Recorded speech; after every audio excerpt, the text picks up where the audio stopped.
ಜೈ ಗುರುದೇವ್. ನಮಸ್ತೆ. Welcome to Archana Ranjan YouTube channel. ನನ್ನ ಚಾನಲನ್ನು ಸಬ್ಸ್ಕ್ರೈಬ್ ಮಾಡಿದ, ವೀಡಿಯೋಸ್ಗಳನ್ನು ಲೈಕ್ ಮತ್ತು ಕಮೆಂಟ್ ಮಾಡಿದ ಎಲ್ಲರಿಗೂ ಕೂಡ ನನ್ನ ಹೃದಯಪೂರ್ವಕ ಧನ್ಯವಾದಗಳು. ನನ್ನ ಚಾನಲನ್ನು ಇದುವರೆಗೂ ನೀವು ಸಬ್ಸ್ಕ್ರೈಬ್ ಮಾಡಲಿಲ್ಲ ಅಂದರೆ ಈಗಲೇ ಮಾಡಿ. ಇದರಿಂದಾಗಿ ನಾನು ಹಾಕುವ ಹೊಸ ವೀಡಿಯೋಗಳ ನೋಟಿಫಿಕೇಷನ್ ನಿಮಗೆ ತಲುಪುತ್ತೆ. Once again thank you. Welcome all to Archana Ranjan's YouTube channel. ಈ ವಾರ ಒಂದು ಹೊಸ ವಿಷಯವನ್ನು ನಿಮ್ಮೊಂದಿಗೆ ನಾನು ಹಂಚಿಕೊಳ್ಳಲಿಕ್ಕೆ ಬಯಸ್ತೇನೆ. ಇದು ನಾನು ತುಂಬ ದಿನಗಳ ಹಿಂದೆ ಕೂಡ ಪ್ರಾಮಿಸ್ ಮಾಡಿದ್ದೆ ನನ್ನ ಕೆಲವು ಕ್ಲೈಂಟ್ಸ್ಗಳಿಗೆ. ಅನಿವಾರ್ಯ ಕಾರಣದಿಂದ ನಾನು ಪ್ರಾರಂಭ ಮಾಡಿರಲಿಲ್ಲ. ಸೊ ಇವತ್ತಿನ ಟಾಪಿಕ್ ಆರ್ಟ್ ಆಫ್ ಪೇರೆಂಟಿಂಗ್, ಪಾಲನೆ ಪೋಷಣೆಯ ಕಲೆ. ಸೊ ಪ್ರತಿಯೊಬ್ಬ ತಂದೆ ತಾಯಿಯೂ ಕೂಡ ತಿಳ್ಕೊಳ್ಬೇಕಾಗಿರುವಂಥ, ಪ್ರತಿಯೊಬ್ಬ ಪೋಷಕರು ತಿಳ್ಕೊಬೇಕಾಗಿರುವಂತಹ ಒಂದು ಕಲೆ. ಸೊ ಮಕ್ಕಳನ್ನು ಬೆಳೆಸುವ ವಿಷಯ ಬಂದಾಗ ನಮಗೆ ಹಲವಾರು ಕನಸುಗಳಿರುತ್ತೆ. ಸೊ ಪ್ರತಿಯೊಬ್ಬ ತಂದೆ ತಾಯಿಯ ಆಸ್ತಿ ಮಕ್ಕಳಂತ ನಾವು ನಂಬ್ತೇವೆ ಅಲ್ವಾ? ಅದೇ ರೀತಿ ಮಕ್ಕಳ ಈ ಒಂದು ಪಾಲನೆ ಪೋಷಣೆಗೆ ನಾವು ಯಾಕೆ ಪ್ರಾಮುಖ್ಯತೆಯನ್ನು ಕೊಡಬೇಕು ಅಂತ ಹೇಳಿದರೆ, ಅದನ್ನು ಕಲೆ ಅಂತ ಯಾಕೆ ಕರಿತೇವೆ ಅಂತ ಹೇಳಿದರೆ, ಸೊ ಪ್ರತಿ ಮಗುವು ಕೂಡ ಇಲ್ಲಿ ವಿಭಿನ್ನ, ವಿಶೇಷ. ಸೊ ಆ ಮಗುವಿಗೆ ಇದೇ ಥರದ ಒಂದು ಸಿಲಬಸ್ ಇದೆ ಅಂತ ಹೇಳಿ ನಾವು ಫಿಕ್ಸ್ ಮಾಡಿಕೊಂಡು ಬೆಳೆಸಲಿಕ್ಕಾಗೋದಿಲ್ಲ. ನಿಮ್ಮ ಮೊದಲ ಮಗು ಇದ್ದಂತೆ ಎರಡನೇ ಮಗು ಇರುವುದಿಲ್ಲ, ಎರಡನೇ ಮಗು ಇದ್ದಂತೆ ಮೂರನೇ ಮಗು ಇರುವುದಿಲ್ಲ, ಅಥವಾ ನಿಮ್ಮ ಮಗುವಿನ ಹಾಗೆ ನಿಮ್ಮ ತಮ್ಮ ತಂಗಿ ಅಕ್ಕ ತಮ್ಮ ಇವರ ಮಕ್ಕಳು ಕೂಡ ಇರುವುದಿಲ್ಲ. ಪ್ರತಿಯೊಂದು ಮಗುವಿಗೂ ಒಂದು ವಿಭಿನ್ನವಾದ ಕ್ಯಾರೆಕ್ಟರಿಸ್ಟಿಕ್ ಇಲ್ಲಿ ಇರುತ್ತೆ. ಹಾಗಾಗಿ ಪಾಲನೆ ಪೋಷಣೆ ಕಲೆ ಅಂತ ಹೇಳ್ತಾರೆ, ಪಾಲನೆ ಪೋಷಣೆಯ ಕೋರ್ಸ್ ಅಂತ ಹೇಳೋದಿಲ್ಲ. ಕಾರಣ ಇಷ್ಟೇ, ನಾವು ಕೋರ್ಸ್ ಅಂತ ಹೇಳಿ ಮಾಡಿದಾಗ ಹೀಗೇ ಮಾಡಬೇಕು ಅನ್ನುವ ಒಂದು ರೆಡಿಮೇಡ್ ಕಂಟೆಂಟ್ ಅಲ್ಲಿ ಇರುತ್ತೆ. ಆದರೆ ಪಾಲನೆ ಪೋಷಣೆ ಕಲೆ ಅಂತ ಯಾಕೆ ಹೇಳ್ತೇವೆ ಅಂದರೆ, ಮಗುವಿಂದ ಮಗುವಿಗೆ ಇದು ಭಿನ್ನವಾಗಿರೋದ್ರಿಂದ ನಾವು ಪ್ರತಿ ಮಗುವಿನ ಹತ್ರನೂ ಕೂಡ ನಡ್ಕೊಳ್ಳುವ ನಮ್ಮ ರೀತಿ ವಿಶೇಷವಾಗಿರಬೇಕಾಗುತ್ತೆ. ಆ ಮಗುವಿನ ವರ್ತನೆಗಳನ್ನು ಅರ್ಥ ಮಾಡಿಕೊಂಡು ಅದಕ್ಕೆ ಅನುಸಾರವಾಗಿ ನಾವು ಬದಲಾಗ್ತಾ ಹೋಗಬೇಕಾಗುತ್ತೆ. ಈ ಕಲೆಗಳನ್ನು ಅಳವಡಿಸ್ಕೋಬೇಕಾಗಿರೋದು ಪ್ರತಿಯೊಬ್ಬ ಜವಾಬ್ದಾರಿಯುತ ಪೋಷಕರ ಒಂದು ಆದ್ಯ ಕರ್ತವ್ಯ ಅಂತಲೇ ನಾವು ಹೇಳ್ಬೋದು. ಯಾಕಂದರೆ ಮಕ್ಕಳು ಅಂತ ಹೇಳುವಾಗ ನಮ್ಮ ಕನಸಾಗಿರ್ತಾರೆ ಅವರು. ಸೊ ಮಕ್ಕಳ ಇಲ್ಲದಿದ್ದರೆ ಎಷ್ಟು ಕೊರಗಿರುತ್ತೆ ಅನ್ನೋದು ಆಗದೇ ಇದ್ದವರಿಗೆ ಗೊತ್ತಿರುತ್ತೆ ಅಲ್ವಾ? ಸೊ ನಾನು ಯಾಕೆ ಈ ವಿಷಯಕ್ಕೆ ಇಷ್ಟು ಇಂಪಾರ್ಟೆನ್ಸನ್ನು ಕೊಡ್ತಾ ಇದ್ದೇನೆ, ಈ ಟಾಪಿಕ್ ಬಗ್ಗೆ ಯಾಕೆ ಮಾತಾಡ್ತಾ ಇದ್ದೇನೆ ಅಂದರೆ, ಮಕ್ಕಳಿಲ್ಲದೆ ಇರುವ ಕೊರಗನ್ನು 12 ವರ್ಷ ಕಾಲ ಅನುಭವಿಸಿ ಗೊತ್ತಿದೆ ನನಗೆ. ಸೊ ನನಗೆ ಮದುವೆ ಆಗಿ 12 ಇಯರ್ಸ್ ಆದಮೇಲೆ ನನ್ನ ಮಗಳು ಹುಟ್ಟಿರೋದು. ಸೊ ಅದಕ್ಕೋಸ್ಕರ ಏನೆಲ್ಲ ಪ್ರಯತ್ನಗಳನ್ನು ಮಾಡ್ಬೋದು, ಎಲ್ಲ ಪ್ರಯತ್ನವನ್ನು ಕೂಡ ನಾನು ಮಾಡಿದ್ದೆ. ಹಾಗಾಗಿ ಅವಳು ನನ್ನ ಜೀವನದಲ್ಲಿ ಒಂದು ವಿಶೇಷವಾದ ಸ್ಥಾನವನ್ನು ಪಡೆದಿದ್ದಾಳೆ ಮತ್ತು ನನ್ನ ಜೀವನದ ಕನಸು. ಅದೇ ರೀತಿ ಆ ಮಗುವನ್ನು ಬೆಳೆಸುವಾಗ ನಾವು ತುಂಬ ಸವಾಲುಗಳನ್ನು ಕೂಡ ಎದುರಿಸ್ತೇವೆ. ಅದನ್ನು ನಾನು ಕೂಡ ಎಕ್ಸ್ಪೀರಿಯನ್ಸ್ ಮಾಡಿದ್ದರಿಂದ, ಅದರಿಂದ ಹೊರಬರಲಿಕ್ಕೆ ಕೆಲವು ವಿಷಯಗಳನ್ನು ನಾನು ಕಲಿತದ್ರಿಂದ, ನನ್ನ ಗುರುಗಳಿಂದ, ನನ್ನ ಅನುಭವದಿಂದ, ನನ್ನ ಸುತ್ತಮುತ್ತ ಇರುವ ಒಂದು ಪರಿಸರದಿಂದ ನಾನೇನೆಲ್ಲ ಅರ್ಥ ಮಾಡಿಕೊಂಡೆ, ಏನೆಲ್ಲ ಕಲಿತೆ ಮತ್ತು ನಾನೇನೆಲ್ಲ ಬದಲಾವಣೆಗಳನ್ನು ಮಾಡಿಕೊಂಡೆ, ಆ ಕೆಲವು ವಿಷಯಗಳನ್ನು ನಿಮ್ಮ ಜೊತೆ ಹಂಚಿಕೊಳ್ಳುವ ಒಂದು ಸಣ್ಣ ಪ್ರಯತ್ನ ಅಷ್ಟೇ. I am not A expert, ಅಥವಾ ಹೀಗೆ ಮಾಡಿ ಅಂತ ಹೇಳುವ ರೈಟ್ಸ್ ನನಗಿಲ್ಲ. ಯಾಕಂದರೆ ಪ್ರತಿ ಮಗುವು ಕೂಡ ಇಲ್ಲಿ ವಿಭಿನ್ನವಾಗಿರುತ್ತೆ. ಇದನ್ನು ನಾವು ಅರ್ಥ ಮಾಡ್ಕೋಬೇಕು. ಆದರೆ ಕೆಲವು ಜನರಲ್ ವಿಷಯಗಳ ಬಗ್ಗೆ ನನಗೆ ಗೊತ್ತಿರುವ ಕೆಲವು ಮಾಹಿತಿಗಳನ್ನು ನಿಮ್ಮವರೆಗೆ ತಲುಪಿಸುವ ಒಂದು ಪ್ರಯತ್ನ. ಸೊ ನಿಮ್ಮ ಜೀವನದಲ್ಲಿ ಇದು ಉಪಯುಕ್ತ ಆಗಲಿ ಅನ್ನುವ ಒಂದು ಆಶಯ. ಮೊದಲನೇದಾಗಿ ನಾನು ಹೇಳಿದೆ, ಆರ್ಟ್ ಆಫ್ ಪೇರೆಂಟಿಂಗ್ ಅಂತ ಹೇಳಿ ಬಂದಾಗ ಒಂದು ಫಿಕ್ಸ್ ಕಂಟೆಂಟ್ ಇರುವುದಿಲ್ಲ ಅಂತ. ಸೊ ನಾವು ಮೊದಲು ಮಗುವನ್ನು ಅರ್ಥ ಮಾಡ್ಕೋಬೇಕು ಅಂತ. ಅದೆಲ್ಲದರ ಬಗ್ಗೆ ಮಾತಾಡುವ ಮೊದಲು ನಾನು ಇವತ್ತಿನ ಟಾಪಿಕಲ್ಲಿ ಫಸ್ಟ್ ಹೇಳಲಿಕ್ಕೆ ಹೊರಟಿರುವಂಥದ್ದು ಪೋಷಕರ ಜವಾಬ್ದಾರಿ ಏನು ಅನ್ನುವಂಥದ್ದು. ಮಕ್ಕಳನ್ನು ಬೆಳೆಸುವ ರೀತಿ ಅಥವಾ ಮಕ್ಕಳನ್ನು ಅರ್ಥ ಮಾಡಿಕೊಳ್ಳುವ ರೀತಿ ಮತ್ತು ಅವರ ವರ್ತನೆಯನ್ನು ಬದಲಾಯಿಸುವ ರೀತಿ, ಅದೆಲ್ಲದರ ಬಗ್ಗೆಯೂ ನಾವು ಮುಂದಿನ ದಿನಗಳಲ್ಲಿ ವೀಡಿಯೋಸ್ಗಳನ್ನು ನೋಡೋಣ. ಬಟ್ ಅದಕ್ಕೂ ಮೊಟ್ಟ ಮೊದಲನೇದಾಗಿ ಒಬ್ಬ ಪೋಷಕರಾಗಿ, ತಂದೆ ತಾಯಿಯಾಗಿ ನಮ್ಮ ಪಾತ್ರಗಳೇನು, ನಮ್ಮ ಜವಾಬ್ದಾರಿ ಏನು, ನಾವು ಹೇಗೆ ಇರಬೇಕು ಅನ್ನುವಂಥದ್ದು. ನಾವೇನು ಅರ್ಥ ಮಾಡ್ಕೊಳ್ತೇವೆ ಅಂತ ಹೇಳಿದರೆ, ಮಕ್ಕಳನ್ನು ಬೆಳೆಸೋದು ಅಂತ ಹೇಳಿದ ಕೂಡಲೇ ಅವರಿಗೆ ಒಂದು ಕಂಫರ್ಟ್ ಝೋನ್ ಕೊಡೋದು, ಅವರಿಗೆ ಬೇಕಾದ ಎಲ್ಲ ಸೌಕರ್ಯಗಳನ್ನು ಕೊಡಿಸೋದು, ಆ ಬೆಳೆಸುವ ಅಥವಾ ಅದ್ರ ಬಗ್ಗೆ ವಿಶೇಷವಾಗಿ ನಾವೇನು ಅರ್ಥ ಮಾಡ್ಕೋಬೇಕು ಅನ್ನುವಂಥದ್ದು ಹೆಚ್ಚಿನವರ ಒಂದು ಮಾತಾಗಿರುತ್ತೆ. ಎಲ್ಲ ಮಕ್ಕಳು ಬೆಳೆದಾಗೆ ಅವರು ಬೆಳೀತಾರೆ, ನಾವು ನೀವು ಬೆಳೆದಾಗೆ ಅವರು ಬೆಳೀತಾರೆ.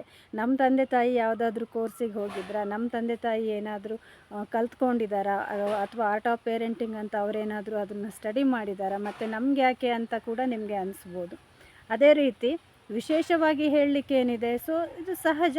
ಮದುವೆ ಆದಮೇಲೆ ಮಕ್ಕಳಾದಮೇಲೆ ಅವರನ್ನು ಬೆಳೆಸೋದು, ಅವರಿಗೆ ಎಜುಕೇಷನ್ ಕೊಡಿಸೋದು, ಅವರಿಗೆ ಲೈಫಲ್ಲಿ ಸೆಟ್ಲ್ ಮಾಡಿಸುವಂಥದ್ದು, ಇದು ಒಂದು ನಾರ್ಮಲ್ ಪ್ರೋಸೆಸ್ ಸಮಾಜದಲ್ಲಿ ಆಗುವಂಥದ್ದು.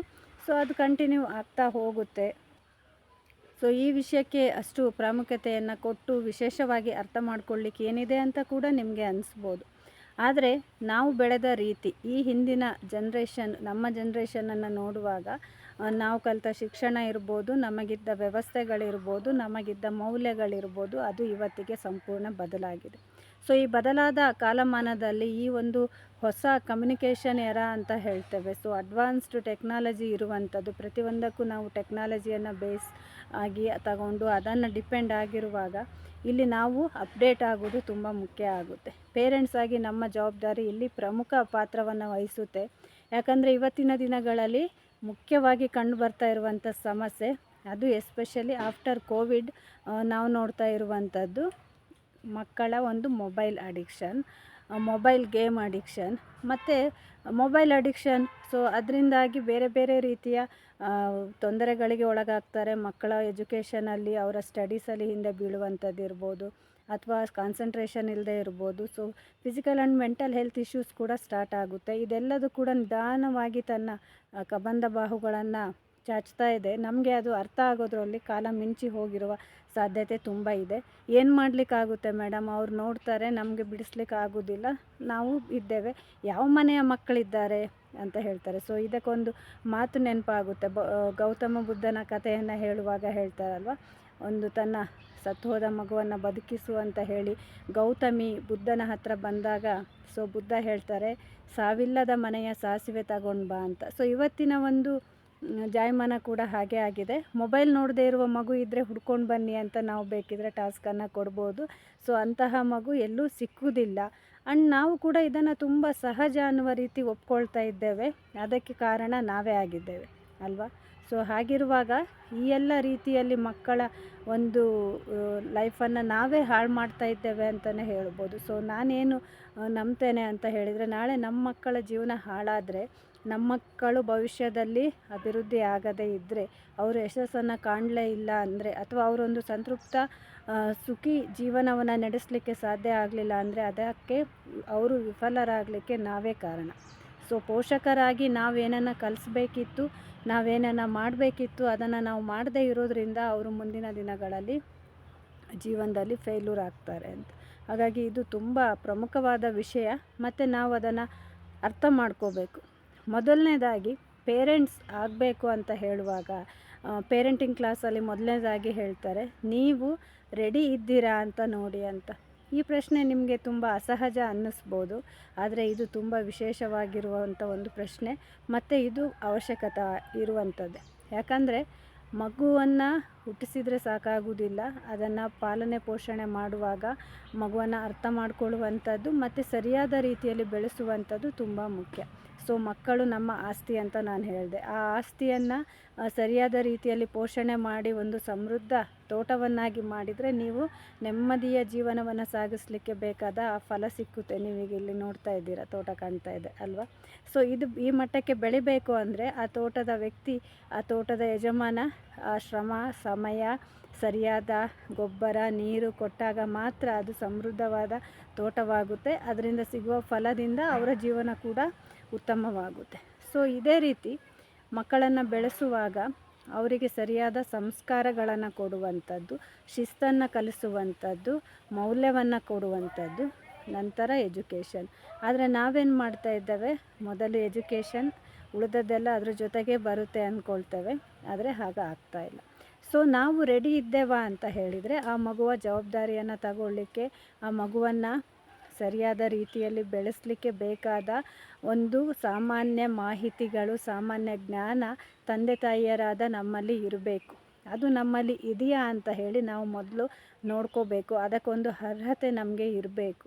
ಸೊ ಈ ಅರ್ಹತೆ ಇಲ್ಲದೇ ಇದ್ದರೆ ಅದನ್ನು ಅಳವಡಿಸ್ಕೊಳ್ಳಿಕ್ಕೆ ಬೇಕಾದ ಅನೇಕ ಮಾಧ್ಯಮಗಳಿದೆ, ಅವುಗಳನ್ನು ಉಪಯೋಗಿಸ್ಕೊಂಡು ನಾವು ತಿಳ್ಕೊಬೇಕಾಗುತ್ತೆ. ಸೊ ಇವತ್ತಿನ ದಿನಗಳಲ್ಲಿ 50-50 ಇದೆ. ಕೆಲವರು ಅದ್ರ ಬಗ್ಗೆ ಫೋಕಸ್ ಮಾಡ್ತಾರೆ, ಕೆಲವರು ಇದು ಸಹಜ ಒಂದು ಪ್ರಕ್ರಿಯೆ ಅನ್ನುವ ರೀತಿ ಆರಾಮದಲ್ಲಿ ಹಿಂದಿನಿಂದ ಏನು ನಡ್ಕೊಂಡು ಬಂದಿತ್ತು ಹಾಗೆ ಹೋಗುತ್ತೆ ಅಂತ ಹೇಳಿ ಅಂದ್ಕೊಳ್ತಾರೆ. ಸೊ ಮೊದಲನೇದಾಗಿ ಈ ವಿಷಯ ಹೇಳುವಾಗ ನಾನೊಂದು ಅನುಭವವನ್ನು ಇಲ್ಲಿ ಶೇರ್ ಮಾಡ್ತೀನಿ. ನನ್ನ ಒಬ್ಬ ಸ್ನೇಹಿತ, ಸೊ ನನ್ನ ಕ್ಲಾಸ್ಮೇಟ್, ತುಂಬ ಬ್ಯುಸಿ ಲೈಫ್, ಹಸ್ಬೆಂಡ್ ವೈಫ್ ಇಬ್ಬರು ಕೂಡ ಎಂಪ್ಲಾಯ್ಸ್. ಸೊ ಅವರಿಗಿನ್ನೂ ಮಕ್ಕಳಾಗಲಿಲ್ಲ, ಆಲ್ರೆಡಿ 3 ಇಯರ್ಸ್ ಆಯಿತು ಮದುವೆ ಆಗಿ. ಸೊ ಈ ವಿಷಯ ಹೀಗೆ ಮಾತಾಡುವಾಗ ಎಲ್ಲರೂ ಕೇಳ್ತಾರೆ, ಮಗು ಆಗಲಿಲ್ವಾ, ಇನ್ನೂ ಯಾಕೆ? ಇದು ಸಹಜ ಅಲ್ಲ, ಮದುವೆ ಆಗೋವರೆಗೆ ಮದುವೆ ಆಗಲಿಲ್ವಾ ಅಂತ, ಮದುವೆ ಆದಮೇಲೆ ಇನ್ನೂ ಮಕ್ಕಳಾಗಲಿಲ್ವಾ ಅಂತ, ಅಥವಾ ಇನ್ನೂ ಆಗಲಿಲ್ಲ ಅಂತ ಹೇಳಿದರೆ ಫ್ರೀ ಅಡ್ವೈಸಸ್ ಬರುತ್ತೆ. ಸೊ ಅಲ್ಲಿ ಹೋಗಿ ಇಲ್ಲಿ ಹೋಗಿ ಆ ಡಾಕ್ಟರ್ನ ಕನ್ಸಲ್ಟ್ ಮಾಡಿ, ಇಲ್ಲಿ ಟೆಸ್ಟ್ ಮಾಡಿ, ಇದು ಸಹಜ ಸಮಾಜದಲ್ಲಿ ಇರುವಂಥದ್ದು. ಸೊ ಆ ಥರದ ಪ್ರಶ್ನೆ ಬರುತ್ತೆ. ಆದರೆ ನನಗೆ ಅದರಿಂದ ಕಿರಿಕಿರಿ ಆಗುತ್ತೆ. ಯಾಕಂದರೆ ನಾನು ಇನ್ನೂ ರೆಡಿ ಇಲ್ಲ, ಒಂದು ಮಗುವಿನ ಜವಾಬ್ದಾರಿಯನ್ನು ತಗೊಳ್ಳಿಕ್ಕೆ ನಾನಿನ್ನೂ ರೆಡಿ ಇಲ್ಲ.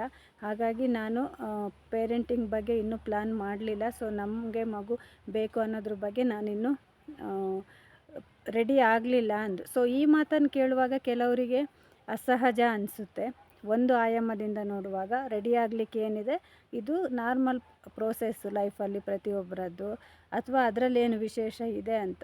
ಆದರೆ ಇನ್ನೊಂದು ಆಯಾಮದಿಂದ ನೋಡುವಾಗ ನನಗೆ ಅನ್ನಿಸ್ತು, ಹೌದು ಸರಿ. ಯಾಕೆ ಅಂದರೆ ಆ ಜವಾಬ್ದಾರಿಯನ್ನು ತಗೊಳ್ಳಿಕ್ಕೆ, ಆ ಮಗುವನ್ನು ಬೆಳೆಸಲಿಕ್ಕೆ ಮೆಂಟಲಿ ಅವರು ಪ್ರಿಪೇರ್ ಆಗಿರೋದು ತುಂಬ ಮುಖ್ಯ ಆಗುತ್ತೆ. ಸೊ ಆ ಹಂತದಲ್ಲಿ ನೋಡುವಾಗ ಅವರ ಡಿಸಿಷನ್ ನನಗೆ ಕರೆಕ್ಟ್ ಅನ್ನಿಸ್ತು. ಸೊ ಅವರಿಬ್ಬರು ರೆಡಿ ಇರಬೇಕು.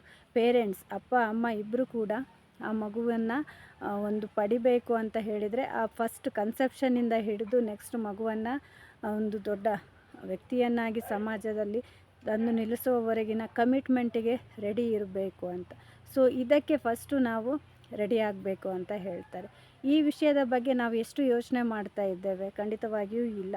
ಎಲ್ಲೋ 1000ಕ್ಕೆ ಒಬ್ಬರು, ಈಗ ನನ್ನ ಪ್ರಕರಣ ಹೇಳಿದ್ನಲ್ಲ ಆ ರೀತಿ ಥಿಂಕ್ ಮಾಡ್ತಾರೆ. ಸೊ ಉಳಿದವರಿಗೆ ಇದು ಒಂದು ನಾರ್ಮಲ್ ಪ್ರೋಸೆಸ್. ಆಲ್ರೆಡಿ ನಿಮಗೀಗ ಮಗು ಆಗಿರ್ಬೋದು, ಮನೆಯಲ್ಲಿ ಮಗು ಇರ್ಬೋದು. ಸೊ ನೀವು ಮತ್ತೆ ಹಿಂದೆ ಹೋಗಲಿಕ್ಕೆ ಸಾಧ್ಯ ಇಲ್ಲ. ಸೊ ನೆಕ್ಸ್ಟ್ ಏನು, ಆ ಜವಾಬ್ದಾರಿಯನ್ನು ನಾವೆಷ್ಟು ಸರಿಯಾದ ರೀತಿಯಲ್ಲಿ ತಗೊಳ್ತಾ ಇದ್ದೇವೆ ಅಂತ. ಇಲ್ಲಿ ಇನ್ನೂ ಒಂದು ಅಂಶವನ್ನು ನಾವು ಪರಿಗಣಿಸಬೇಕು. So being A medical professional, ನನ್ನ ಒಂದು ಎಕ್ಸ್ಪೀರಿಯೆನ್ಸಲ್ಲಿ ನಾನು ನೋಡಿದ ಹಾಗೆ ನಾವೊಂದು ಪಾಯಿಂಟನ್ನು ಯಾವಾಗಲೂ ಫೋಕಸ್ ಮಾಡ್ತೇವೆ. ಒಂದು ಮಗು ಆದರೆ ಇನ್ನೊಂದು ಮಗುವಿಗೆ ಕನಿಷ್ಠ 2-3 ವರ್ಷ ಗ್ಯಾಪ್ ಇರಬೇಕು ಅಂತ. ಇದು ತಾಯಿ ಮತ್ತು ಮಗು ಮತ್ತೆ ಹುಟ್ಟಲಿರುವ ಮಗು, ಇವರು 3 ಜನರ ಒಂದು ಆರೋಗ್ಯದ ದೃಷ್ಟಿಯಿಂದ ಮತ್ತು ಆ ಮಗುವಿನ ದೈಹಿಕ ಮಾನಸಿಕ ಬೆಳವಣಿಗೆಗೆ ತುಂಬ ವಿಶೇಷವಾದ ಒಂದು ಗ್ಯಾಪ್ ಆಗಿರುತ್ತೆ. ಆದರೆ ಇದನ್ನು ಸರಿಯಾದ ರೀತಿಯಲ್ಲಿ ಅರ್ಥ ಮಾಡ್ಕೊಳ್ಳೋದಿಲ್ಲ. ಕೆಲವು ಸಲ ಒಂದು ಕಾಂಟ್ರಸೆಪ್ಟಿವ್ ಮೆಥಡ್ಸ್ ಅಂತ ಏನಿರುತ್ತೆ, ಕುಟುಂಬ ವಿಧಾನಗಳಿರುತ್ತೆ, ತಾತ್ಕಾಲಿಕವಾಗಿ ಗರ್ಭಧಾರಣೆಯನ್ನು ತಡೆಯುವಂಥದ್ದು, ಅದನ್ನು ಕೂಡ ಕನ್ಸಿಡರ್ ಮಾಡೋದಿಲ್ಲ ಕೆಲವರು. ಸೊ ಕೆಲವು ಸಲ ಅನ್ಎಕ್ಸ್ಪೆಕ್ಟೆಡ್ ಪ್ರೆಗ್ನೆನ್ಸೀಸ್, ಅಂದರೆ ಅವರಿಗೆ ಮಗು ಬೇಕು ಅಂತ ಇರುವುದಿಲ್ಲ, ಬಟ್ ಅದು ಅನ್ಎಕ್ಸ್ಪೆಕ್ಟೆಡ್ ಆಗಿ ಕನ್ಸೀವ್ ಆಗ್ತಾರೆ, ಆನಂತರ ಅಬಾರ್ಷನ್ ಮಾಡಿಸುವಂಥದ್ದು, ಈ ಥರದ ಒಂದು ಅಡ್ಡದಾರಿಯಲ್ಲಿ ಹೋಗುವಂಥದ್ದು, ಅದು ಕೂಡ ತಪ್ಪು.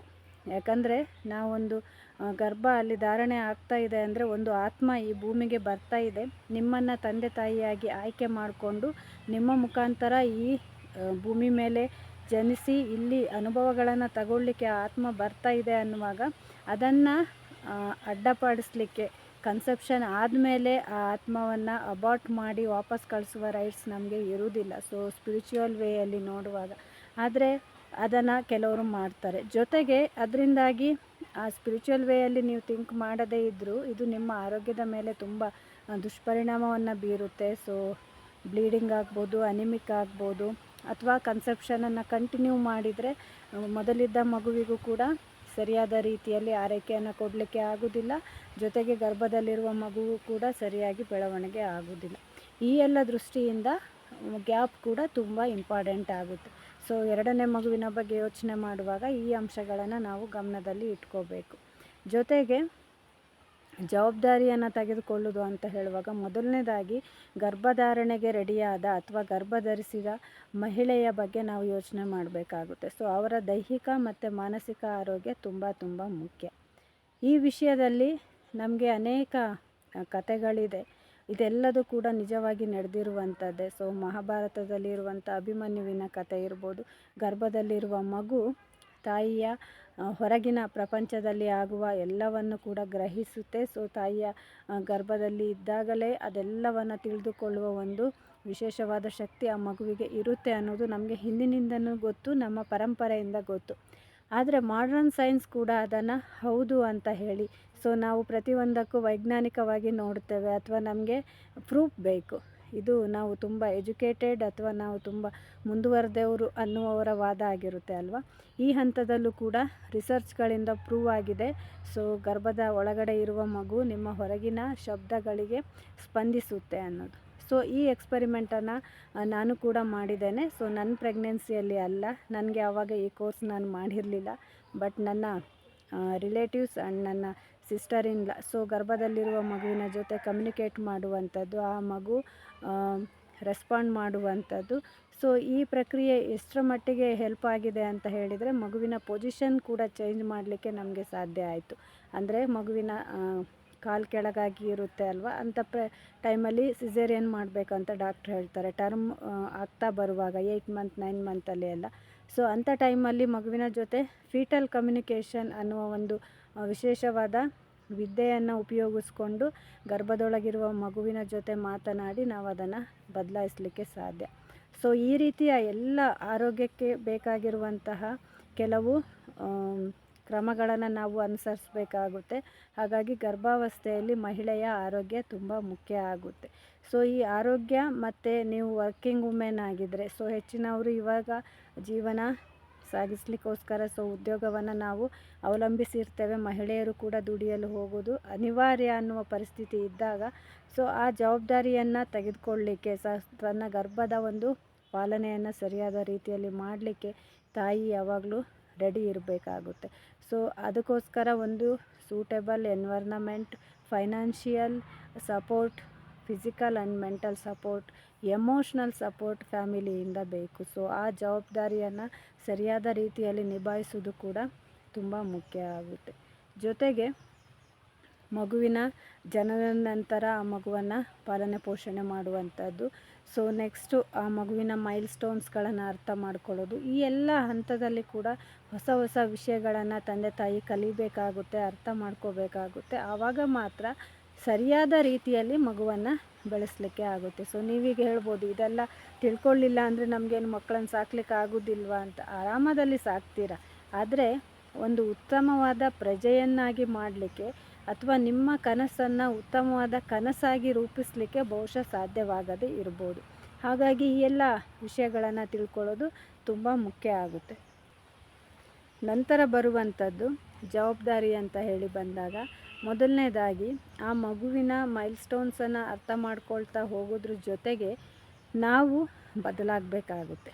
ಸೊ ಮಗುವಿಗೋಸ್ಕರ ನಾವು ಕೆಲವು ತ್ಯಾಗಗಳನ್ನು ಮಾಡಬೇಕು. ಯೂಶ್ವಲಿ ಈ ತ್ಯಾಗವನ್ನು ತಾಯಿಯಂದಿರು ಮಾಡ್ತಾರೆ. ಆಹಾರದ ವಿಷಯದಲ್ಲಿರ್ಬೋದು, ನಿದ್ರೆಯ ವಿಷಯದಲ್ಲಿರ್ಬೋದು. ಸೊ ಒಂದು ಮಗುವಿನ ಜನನ ಆದ ನಂತರ ತಾಯಿಯ ಜೀವನ ಶೈಲಿ ಸಂಪೂರ್ಣವಾಗಿ ಬದಲಾಗುತ್ತೆ, ನಿದ್ರೆ ಕಡಿಮೆ ಆಗುತ್ತೆ. ಸೊ ಮೊದಲು 6 ತಿಂಗಳು ಕಂಟಿನ್ಯೂ ಮಗುವಿಗೆ ಕೇವಲ ಬ್ರೆಸ್ಟ್ ಫೀಡ್ ಮಾಡಬೇಕು. ಸೊ ಆಹಾರ ಕ್ರಮದಲ್ಲಿ ಬದಲಾವಣೆ ಮಾಡಬೇಕು, ಬಾಣಂತಿ ಪತ್ತೆ ಮಾಡಬೇಕು. ಆನಂತರ ಮಗುವಿಗೋಸ್ಕರ ರಾತ್ರಿಯೆಲ್ಲ ಎದ್ದು ಹಾಲು ಕುಡಿಸುವಂಥದ್ದು. ಸೊ ಆಲ್ಮೋಸ್ಟ್ 2 ವರ್ಷದವರೆಗೂ ಫೀಡಿಂಗನ್ನು ಮಾಡಬೇಕಾಗುತ್ತೆ.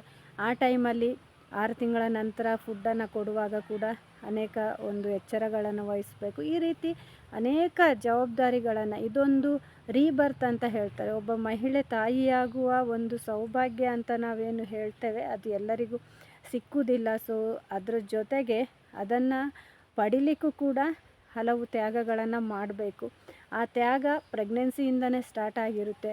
ಅದೆಲ್ಲ ನೋವುಗಳನ್ನು ಸಹಿಸುವಂಥದ್ದಿರ್ಬೋದು, ಡೆಲಿವರಿ ಪೇಯ್ನನ್ನು ಸಹಿಸುವಂಥದ್ದಿರ್ಬೋದು, ಸಹಜ ಡೆಲಿವರಿ ಆಗಲಿ ಸಿಸೇರಿಯನ್ ಆಗಲಿ, ಅದೆಲ್ಲ ಹಂತದಲ್ಲೂ ಕೂಡ ಅನೇಕ ಪ್ರೊಸೀಜರ್ಗಳು, ಟೆಸ್ಟ್ಗಳು, ಹಾಸ್ಪಿಟಲ್ ವಾಸ, ನೋವು, ಇದೆಲ್ಲವನ್ನು ಕೂಡ ಅನುಭವಿಸೋದ್ರಿಂದಾಗಿಯೇ ನಾವು ತಾಯಿಯನ್ನು ತ್ಯಾಗಮಯಿ ಅಂತ ಹೇಳ್ತಾರೆ. ಸೊ ಇದು ಸಾಧ್ಯ ಆಗುವುದು ಮಹಿಳೆಯರಿಗೆ ಯಾಕೆ ಅಂತ ಹೇಳಿದರೆ, ಆ ಒಂದು ಸಹನಶೀಲತೆ ಮತ್ತು ಆ ಒಂದು ಸ್ಟೆಬಿಲಿಟಿ ಮಹಿಳೆಯರಿಗೆ ಮಾತ್ರ ಸಾಧ್ಯ. ಪುರುಷರಿಂದ ಈ ಎಲ್ಲ ಹಂತಗಳನ್ನು ನಿಭಾಯಿಸುವುದು ಅಷ್ಟು ಸುಲಭ ಅಲ್ಲ. ಯಾಕಂದರೆ ಇದೆಲ್ಲದೂ ಕೂಡ ತುಂಬ ಎಮೋಷ್ನಲ್ ಲೆವೆಲಲ್ಲಿ ಇರುವಂಥದ್ದು. ಹಾಗಾಗಿ ತಾಯಿ ಮಗುವಿನ ಮಧ್ಯೆ ಆ ಒಂದು ಅಟ್ಯಾಚ್ಮೆಂಟ್ ಕೂಡ ಇರುತ್ತೆ, ಆ ಒಂದು ಬಾಂಧವ್ಯ ಕೂಡ ಇರುತ್ತೆ. ಇದ್ರ ಜೊತೆಗೆ ಇಲ್ಲಿ ತಂದೆಯ ಪಾತ್ರ ಕೂಡ ತುಂಬ ಮುಖ್ಯ ಆಗುತ್ತೆ. ಸೊ ಸಪೋರ್ಟಿವ್ ಕ್ಯಾರೆಕ್ಟರ್, ತಾಯಿಗೆ ಸಪೋರ್ಟ್ ಮಾಡುವಂಥದ್ದು, ತಾಯಿಯ ಜೊತೆಯಲ್ಲಿ ಇರುವಂಥದ್ದು, ಕೆಲಸ ಕಾರ್ಯಗಳಲ್ಲಿರ್ಬೋದು, ನೋವಿನಲ್ಲಿ ಇದ್ದಾಗ ಒಂದು ಎಮೋಷ್ನಲ್ ಸಪೋರ್ಟ್ ಕೊಡುವಂಥದ್ದು, ಸೈಕಲಾಜಿಕಲ್ ಸಪೋರ್ಟ್ ಅಂತ ಹೇಳ್ತೇವೆ. ಜೊತೆಗೆ ಆಹಾರ ಕ್ರಮದಲ್ಲಿ ಬೇಕಾದ ರೀತಿಯ ಆಹಾರ ವ್ಯವಸ್ಥೆಗಳನ್ನು ಮಾಡಿಕೊಡೋದು, ಹೀಗೆ ಸಂಪೂರ್ಣ ಒಂದು ಫ್ಯಾಮಿಲಿಯ ಸಪೋರ್ಟ್ ಬೇಕಾಗುತ್ತೆ. ಆನಂತರ ಇರುವಂಥದ್ದು ತುಂಬ ಇಂಪಾರ್ಟೆಂಟ್. ಮಗು ದೊಡ್ಡದಾಗ್ತಾ ಹೋದಾಗೆ ಮೊದಲ 3 ವರ್ಷ ಕಲಿತದ್ದು 100 ವರ್ಷದವರೆಗೆ ಅಂತಾರೆ. ಈ ಹಂತದಲ್ಲಿ ನಾವು ಹೇಗಿರ್ತೇವೆ, ಏನು ಕಲಿಸ್ತೇವೆ ಅನ್ನೋದನ್ನು ಮುಂದಿನ ಮಗುವಿನ ಜೀವನವನ್ನು ಅದು ಅವಲಂಬಿಸಿರುತ್ತೆ. ಬೆಳೆಯುವ ಸಿರಿ ಮೊಳಕೆಯಲ್ಲೇ ಅಂತ ಹೇಳ್ತಾರೆ. ಒಂದು ಉತ್ತಮವಾದ ಗಿಡ ಆಗಿ ಅದು ಮರ ಆಗಿ ಫಲ ಕೊಡಬೇಕು ಅಂದರೆ ಆ ಬೀಜ ಕೂಡ ತುಂಬ ಉತ್ತಮವಾಗಿರಬೇಕು.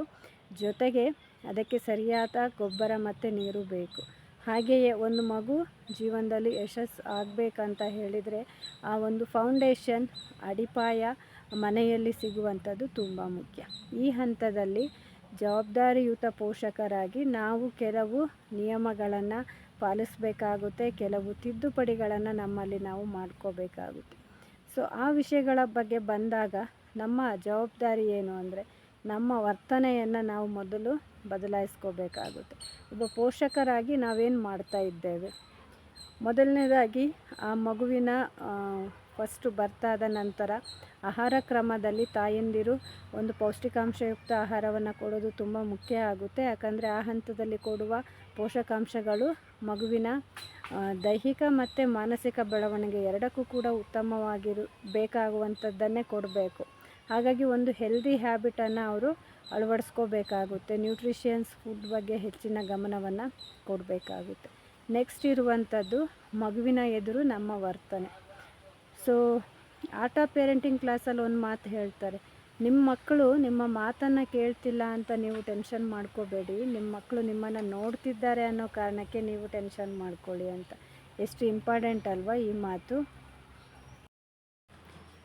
ಸೊ ನಾನು ಹೇಳ್ತಾ ಇದ್ದೆ ಮಕ್ಕಳ ಒಂದು ನೋಡಿಕೊಳ್ಳುವಂಥ ವಿಷಯದ ಬಗ್ಗೆ. ಅವರು ನಮ್ಮನ್ನು ಗಮನಿಸ್ತಾ ಇರ್ತಾರೆ ಅಂತ. ಮಕ್ಕಳನ್ನು ಬೆಳೆಸುವಾಗ ನಮಗೆ ಗೊತ್ತಿರಬೇಕಾಗಿರುವಂಥದ್ದು, ಮಕ್ಕಳು ನಾವು ಹೇಳಿದ್ದನ್ನು ಮಾಡೋದಿಲ್ಲ, ನಾವೇನು ಮಾಡ್ತೇವೆ ಅದನ್ನು ನೋಡಿ ಮಾಡ್ತಾರೆ. ನಾವು ಹೀಗೆ ಮಾಡಿ ಹಾಗೆ ಮಾಡಿ ಅಂತ ಅವರಿಗೆ ಅಡ್ವೈಸ್ ಮಾಡಿದರೆ ಅವರು ಅದನ್ನು ಖಂಡಿತವಾಗಿಯೂ ಮಾಡಲ್ಲ. ನಾವೇನು ಮಾಡ್ತಾ ಇರ್ತೇವೆ ಅದನ್ನೇ ಮಾಡ್ತಾರೆ. ಅಬ್ಸರ್ವ್ ಮಾಡಿ ನೋಡಿ, ನಿಮ್ಮ ಮಗು ಮೊದಲು ಮಾತಾಡಲಿಕ್ಕೆ ಪ್ರಾರಂಭ ಮಾಡಿದ್ದು ಯಾವ ಪದಗಳನ್ನು? ಹೊರಗಿನ ಯಾವುದಾದ್ರೂ ಪದಗಳನ್ನು ಮಾತಾಡುತ್ತಾ? ಖಂಡಿತ ಇಲ್ಲ.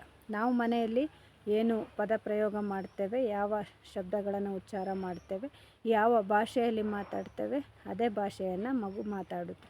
ಸೊ ಮಾತೃಭಾಷೆ ಅಂತ ಹೇಳ್ತಾರೆ. ಉದಾಹರಣೆಗೆ ಹೆಚ್ಚು ಪ್ರಾಬಲ್ಯವಾಗಿ ಬರುವಂಥದ್ದು ತಾಯಿ ಮಾತಾಡುವ ಭಾಷೆ ಅಂತ ಹೇಳ್ತಾರೆ. ಹಾಗಾಗಿ ಮನೆಯ ಒಂದು ಭಾಷೆ, ನಾವು ಉಚ್ಚರಿಸುವ ಪದಗಳು. ಅದೇ ರೀತಿ ಪ್ರತಿ ವಿಷಯದಲ್ಲೂ ಕೂಡ ಮಗು ನಮ್ಮನ್ನೇ ಕಾಪಿ ಮಾಡ್ತಾ ಹೋಗುತ್ತೆ. ಸೊ ಈ ವಿಷಯದಲ್ಲಿ ನೀವು ತುಂಬ ಈಸಿಯಾಗಿ ಅರ್ಥ ಮಾಡ್ಕೋಬೋದು. ಪ್ರತಿಯೊಂದು ಇರ್ಬೋದು, ಮಗು ಊಟ ಮಾಡೋದಿರೋದು, ಮಾತಾಡುವಂಥದ್ದಾಗಲಿ, ಬೇರೆಯವರ ಜೊತೆ ವರ್ತಿಸುವುದಾಗಲಿ, ಎಲ್ಲ ಹಂತದಲ್ಲೂ ಕೂಡ ಮಗುವಿನ ಒಂದು ಬಿಹೇವಿಯರ್ ನಮ್ಮನ್ನೇ ಕಾಪಿ ಮಾಡ್ತಾ ಇರುತ್ತೆ. ಇಲ್ಲಿ ನಾವು ಅರ್ಥ ಮಾಡ್ಕೋಬೇಕಾಗಿರೋದು, ಮಗು ಏನೋ ತಪ್ಪು ಮಾತಾಡ್ತಾ ಇದೆ, ಮಗುವಿನ ವರ್ತನೆಯಲ್ಲಿ ಏನೋ ಪ್ರಾಬ್ಲಮ್ ಆಗ್ತಾ ಇದೆ ಅಂದರೆ ಮಗುವನ್ನು ದಂಡಿಸ್ತೇವೆ, ಮಗುವನ್ನು ಬೈತೇವೆ, ಅಥವಾ ಮಗು ಸರಿಯಾಗಿ ಮಾತಾಡೋದಿಲ್ಲ ಅಂತ ಹೇಳ್ತೇವೆ. ಆದರೆ ಅದರ ಹಿಂದೆ ಇದ್ದ ಕಾರಣಕರ್ತರು ನಾವೇ. ಸೊ ನಾವು ಮಗುವಿನ ಎದುರಿಗೆ ಹೇಗೆ ಬಿಹೇವ್ ಮಾಡ್ತಾ ಇದ್ದೇವೆ, ನಾವು ಹೇಗೆ ಮಾತಾಡ್ತಾ ಇದ್ದೇವೆ, ನಮ್ಮ ಪದ ಪ್ರಯೋಗಗಳು ಹೇಗಿದೆ, ಅದನ್ನೇ ಮಗು ಫಾಲೋ ಮಾಡ್ತಾ ಇದೆ. ಇಲ್ಲಿ ಮಗುವಿನದು ಯಾವ ತಪ್ಪು ಕೂಡ ಇರುವುದಿಲ್ಲ. ಸೊ ತಪ್ಪಾಗಿದ್ದೆ ಯಾರಿಂದ? ನಮ್ಮಿಂದ. ಹಾಗಾಗಿ ಅದನ್ನು ಸರಿ ಮಾಡಿಕೊಳ್ಳುವ ಕೆಲಸ ನಮ್ಮಿಂದನೇ ಆಗಬೇಕು. ನಾವು ಫಸ್ಟು ನಮ್ಮ ಭಾಷೆಯನ್ನು, ನಮ್ಮ ಒಂದು ಶೈಲಿಯನ್ನು ಬದಲಾಯಿಸ್ಕೋಬೇಕಾಗುತ್ತೆ. ಪ್ರತಿಯೊಂದು ಹಂತದಲ್ಲಿ ಕೂಡ. ಸೊ ನಾನು ಇವತ್ತು ಮಾತಾಡ್ತಾ ಇರುವಂಥದ್ದು ಜವಾಬ್ದಾರಿ ಅಂತ ಹೇಳಿದರೆ ನಮ್ಮ ವರ್ತನೆಗಳನ್ನು ನಾವು ಬದಲಾಯಿಸ್ಕೋಬೇಕಾಗುತ್ತೆ. ಸೊ ಮಗುವಿನ ಎದುರಿಗೆ ಮಾತಾಡುವಾಗ ಕೇರ್ಫುಲ್ಲಾಗಿ ಇರಬೇಕು, ಯಾವಾಗಲೂ ಸತ್ಯವನ್ನು ಮಾತಾಡಬೇಕಾಗುತ್ತೆ. ಅಥವಾ ಮಗುವಿನ ಎದುರುಗಡೆ ಬೇರೆಯವರನ್ನು ಬೈಯುವಂಥದ್ದು, ಸೊ ಬೇರೆಯವರಿಗೆ ಅಗೌರವದಿಂದ ಮಾತಾಡುವಂಥದ್ದು, ಈ ಎಲ್ಲವನ್ನು ಕೂಡ ಮಗು ಗ್ರಹಿಸುತ್ತೆ. ಸೊ ಮೊದಲು 5 ವರ್ಷದವರೆಗೆ ಆ ಮಗು ಸರಿ ತಪ್ಪು ಅನ್ನುವ ಜಡ್ಜ್ಮೆಂಟಲ್ಲಿ ಇರುವುದಿಲ್ಲ. ಏನು ನಾವು ಮಾಡ್ತೇವೆ ಅದೆಲ್ಲದು ತಾನು ಮಾಡಬೇಕು ಅನ್ನುವ ಒಂದು ಅನುಕರಣೆ ಮಾತ್ರ ಇರುತ್ತೆ. ಸೊ ಈ ಕಾರಣದಿಂದಾಗಿಯೇ ನಾವೇನಿಗೆ ಮಾತಾಡ್ತೇವೆ ಮಗು ಅದೇ ಪದವನ್ನು ವಾಪಸ್ ಹೇಳುತ್ತೆ. ಮನೆಯಲ್ಲಿ ನಾವು ಯಾರ ಜೊತೆ ಹೇಗೆ ಬಿಹೇವ್ ಮಾಡ್ತೇವೆ ಅದನ್ನೇ ಹೇಳುತ್ತೆ. ಈ ವಿಷಯ ಬರುವಾಗ 2 ಗಿಳಿಗಳ ಕಥೆಯನ್ನು ತುಂಬ ಚೆನ್ನಾಗಿ ನಾವಿಲ್ಲಿ ಅರ್ಥ ಮಾಡ್ಕೋಬೋದು. ಸೊ ಇದು ಎಲ್ಲರಿಗೂ ಗೊತ್ತಿದೆ. ಸೊ 2 ಗಿಳಿ ಮರಿಯನ್ನು ಒಂದು ಆಶ್ರಮದಲ್ಲಿ ಬೆಳೆಸಿರ್ತಾರೆ, ಇನ್ನೊಂದು ಒಬ್ಬ ಬೇಟೆಗಾರನ ಮನೆಯಲ್ಲಿ ಬೆಳೆಸಿರ್ತಾರೆ. ಸೊ ಒಬ್ಬ ಸಾಧು ನಡ್ಕೊಂಡು ಹೋಗುವಾಗ ಬೇಟೆಗಾರನ ಮನೆ ಎದುರುಗಡೆ ಹೋಗ್ತಾ ಇರುವಾಗ ಅದು ಕತ್ತಿ ತನ್ನಿ ಕೊಡ್ಲಿ ತನ್ನಿ ಅವನನ್ನು ಕಟ್ಟಿ ಹಾಕಿ ಅವನನ್ನು ಹೊಡೀರಿ ಬಡೀರಿ ಅಂತ ಕೂಗಿ ಹೇಳಲಿಕ್ಕೆ ಸ್ಟಾರ್ಟ್ ಆಗುತ್ತೆ. ಸೊ ಆ ಸಾಧು ಹೆದರ್ಕೊಂಡು ಬೇಗ ಬೇಗ ಮುಂದೆ ಹೋಗ್ತಾರೆ. ಅದೇ ಸಾಧು ಮುಂದೆ ಒಂದು ಆಶ್ರಮದ ಎದುರು ನಡ್ಕೊಂಡು ಬಂದಾಗ ಅಲ್ಲಿದ್ದಂಥ ಗಿಳಿ ತನ್ನ ಒಳಗಿದ್ದ ಯಜಮಾನತಿಯನ್ನು ಕರೆದು ಹೇಳುತ್ತೆ, ಅಮ್ಮ ಮನೆಗೆ ಯಾರೋ ಅತಿಥಿ ಬಂದರು, ರಸ್ತೆಯಲ್ಲಿ ಹೋಗ್ತಾ ಇದ್ದಾರೆ, ಅವರನ್ನು ಮನೆಗೆ ಕರೀರಿ, ಅವರಿಗೆ ಕುತ್ಕೊಳ್ಳಿಕ್ಕೆ ಹೇಳಿ, ಅವರಿಗೆ ಕುಡಿಲಿಕ್ಕೆ ನೀರು ಮಜ್ಜಿಗೆ ಪಾನಕ ಏನೋ ಕೊಡಿ ಅಂತ ಹೇಳಿ, ಅವರನ್ನು ಬನ್ನಿ ಸ್ವಾಮಿ ಮನೆಯೊಳಗೆ ಬನ್ನಿ ಅಂತ ಹೇಳಿ. ಸೊ ಸಾಧುಗೆ ತುಂಬ ಆಶ್ಚರ್ಯ ಆಗುತ್ತೆ. 2 ಕೂಡ ಒಂದೇ ವಯಸ್ಸಿನ ಗಿಳಿಮರಿಗಳಾಗಿದ್ದರೂ ಕೂಡ ಇವುಗಳ ವರ್ತನೆಯಲ್ಲಿ ಎಷ್ಟು ವ್ಯತ್ಯಾಸ ಇದೆ ಅಲ್ಲ ಅಂತ ಹೇಳಿ ಸಾಧು ಆಲೋಚಿಸ್ತಾರೆ ಅನ್ನೋ ಒಂದು ಕಥೆ ಇದೆ.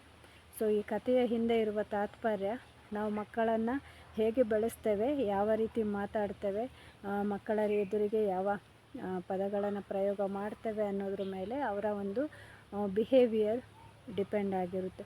ನಮ್ಮ ಮಕ್ಕಳು ನಮ್ಮ ರಿಫ್ಲೆಕ್ಷನ್ ಅಲ್ವಾ. ಸೊ ನಮ್ಮ ಮಕ್ಕಳು ಬೇರೆಯವ್ರ ರೀತಿ ಆಗ್ಲಿಕ್ಕೆ ಸಾಧ್ಯ ಇದೆಯಾ? ಖಂಡಿತವಾಗಿಯೂ ಇಲ್ಲ. ಹಾಗಿರುವಾಗ ನಾವು ಹೇಗಿದ್ದೇವೆ ಅನ್ನೋದನ್ನು ನಾವು ನೋಡಿಕೊಳ್ಳದೆ, ನಾವೇನು ಬದಲು ಮಾಡ್ಕೋಬೇಕು ಅನ್ನೋದನ್ನು ನೋಡಿಕೊಳ್ಳದೆ, ನಮ್ಮ ಮಕ್ಕಳು ಮಾತ್ರ ದೊಡ್ಡ ವ್ಯಕ್ತಿಗಳಾಗಬೇಕು, ಅವರು ಯಶಸ್ವಿ ವ್ಯಕ್ತಿಗಳಾಗಬೇಕು ಅಂತ ಅವರಿಗೆ ಆದರ್ಶವಾಗಿ ನಾವು ಬೇರೆ ಇನ್ಯಾರನ್ನೋ ತೋರಿಸ್ತೇವೆ. ಇದು ಎಷ್ಟರ ಮಟ್ಟಿಗೆ ಸಹಜ? ನಾವು ಅರ್ಥ ಮಾಡ್ಕೋಬೇಕಾಗಿರುವಂಥದ್ದು ನಮ್ಮ ಮಕ್ಕಳ ಮೊದಲ ಆದರ್ಶ ನಾವೇ ಆಗಿರ್ತೇವೆ. ಅವರಿಗೆ ಆದರ್ಶ ವ್ಯಕ್ತಿಗಳು ನಾವೇ ಆಗಬೇಕು. ನಾವು ಆಗದೇ ಇದ್ದರೂ ಕೂಡ ಅವರು ನಮ್ಮನ್ನೇ ಫಾಲೋ ಮಾಡ್ತಾರೆ. ಹಾಗಿರುವಾಗ ಬದಲಾವಣೆ ನಮ್ಮಿಂದನೇ ಪ್ರಾರಂಭ ಆಗಬೇಕು. ಮಗುವನ್ನು ಬದಲಾಯಿಸುವ ಮೊದಲು ತಂದೆ ತಾಯಿಯರಾಗಿ ನಮ್ಮ ವರ್ತನೆಗಳನ್ನು ನಾವು ಬದಲಾಯಿಸ್ಕೋಬೇಕಾಗುತ್ತೆ. ಸೊ ಈ ಹಂತದಲ್ಲಿ ನಿಮ್ಮನ್ನು ನೀವೇ ಒಮ್ಮೆ ಅವಲೋಕನ ಮಾಡಿಕೊಳ್ಳಿ. ನೀವು ಎಷ್ಟು ಸರಿಯಾದ ರೀತಿಯಲ್ಲಿ ಮಾತಾಡ್ತಾ ಇದ್ದೀರಾ, ಯಾವ ರೀತಿಯ ಪದ ಪ್ರಯೋಗಗಳನ್ನು ಮಾಡ್ತಾ ಇದ್ದೀರಾ, ಅಥವಾ ನಿಮ್ಮ ಮನೆಯ ವಾತಾವರಣ ಹೇಗೆ ಇದೆ, ನಿಮ್ಮ ಮಗುವಿಗೆ ಯಾವ ರೀತಿಯ ಸಂಸ್ಕಾರವನ್ನು ನೀವು ಕೊಡ್ತಾ ಇದ್ದೀರಾ ಅಂತ. ನಾವು ಕೆಲವು ಸಲ ಶಿಕ್ಷಣದಿಂದ ಎಲ್ಲ ಬದಲಾಗುತ್ತೆ ಅಂತ ಅಂದ್ಕೊಳ್ತೇವೆ. ಅಲ್ಲಿ ಸಿಗುವಂಥದ್ದು ಒಂದು ಸಿಲಬಸ್, ಅದಕ್ಕೊಂದು ಮಾರ್ಕ್ಸ್, ಅದಕ್ಕೊಂದು ಸ್ಕೋರ್ ಅಷ್ಟೇ ಬಿಟ್ಟರೆ ಅದರಿಂದ ಮಗು ಯಾವುದೇ ಸಂಸ್ಕಾರಗಳನ್ನು ಕಲಿಯುವುದಿಲ್ಲ. ಸೊ ಇಲ್ಲಿ ನಮ್ಮ ಜವಾಬ್ದಾರಿ ತುಂಬ ಮುಖ್ಯ ಆಗುತ್ತೆ. ಸೊ ಇದಿಷ್ಟು ನಮ್ಮ ಜವಾಬ್ದಾರಿಗಳೇನು ಇದನ್ನು ನಾವು ಅರ್ಥ ಮಾಡ್ಕೋಬೇಕಾಗುತ್ತೆ, ನಮ್ಮನ್ನು ನಾವು ಬದಲಾಯಿಸ್ಕೋಬೇಕಾಗುತ್ತೆ. ಸೊ ಯಾವೆಲ್ಲ ರೀತಿಯಲ್ಲಿ ನಾವು ಬದಲಾಯಿಸ್ಕೋಬೇಕು, ಯಾವೆಲ್ಲ ವಿಷಯಗಳ ಬಗ್ಗೆ ನಾವು ಗಮನ ಕೊಡಬೇಕು ಅನ್ನೋದನ್ನು ಮುಂದಿನ ಎಪಿಸೋಡ್ಗಳಲ್ಲಿ ನಾನು ನಿಮ್ಮ ಜೊತೆ ಶೇರ್ ಮಾಡ್ಕೊಳ್ತೇನೆ. ಇನ್ನು ಮುಂದಿನ ವಿಡಿಯೋಗಳು ಹಂತ ಹಂತವಾಗಿ ಇರುತ್ತೆ. ಸೊ ಮೊದಲನೇದಾಗಿ ಪೇರೆಂಟಿಂಗಲ್ಲಿ ನಾವು ಏನೆಲ್ಲ ಮಾಡ್ಬೋದು, ಯಾವ ರೀತಿಯೆಲ್ಲ ಬದಲಾವಣೆಯನ್ನು ಮಾಡ್ಕೋಬೋದು, ಅದೇ ರೀತಿ ಮಕ್ಕಳನ್ನು ಅರ್ಥ ಮಾಡ್ಕೊಳ್ಳಿಕ್ಕೆ ಏನೆಲ್ಲ ಮಾಡ್ಬೋದು ಅನ್ನುವ ಹೆಚ್ಚಿನ ವಿಷಯಗಳನ್ನು ನಾನು ನಿಮ್ಮ ಜೊತೆ ಶೇರ್ ಮಾಡ್ಕೊಳ್ತೇನೆ. ಸೊ ಈ ಇನ್ಫಾರ್ಮೇಷನ್ ನಿಮಗೆ ಇಷ್ಟ ಆಗಿದ್ದರೆ ಲೈಕ್ ಮಾಡಿ, ನಿಮಗೆ ಏನು ಇಷ್ಟ ಆಯಿತು ಅನ್ನೋದನ್ನು ಕಮೆಂಟ್ ಮಾಡಿ. ಇದರಿಂದಾಗಿ ನಿಮ್ಮ ಅಭಿಪ್ರಾಯಗಳು ನನಗೆ ತಲುಪುತ್ತೆ. ಅದೇ ರೀತಿ ನಿಮ್ಮದು ಯಾವುದಾದ್ರೂ ಪ್ರಶ್ನೆ ಇದ್ದರೆ ಅಥವಾ ಈ ಸೆಂಟೆನ್ಸ್ ತಪ್ಪು ಅನಿಸಿದರೆ ಸೊ ಅದನ್ನು ಕೂಡ ನೀವು ತಿಳಿಸ್ಬೋದು. ಅದೇ ರೀತಿ ನನ್ನ ಹೆಚ್ಚಿನ ವಿಡಿಯೋಗಳನ್ನು ಮುಂದಿನ ದಿನಗಳಲ್ಲಿ ನೋಡಲಿಕ್ಕೆ ಚಾನಲನ್ನು ಸಬ್ಸ್ಕ್ರೈಬ್ ಮಾಡಿ. Thank you for joining, thank you for watching. ಜೈ ಗುರುದೇವ್, ನಮಸ್ತೆ.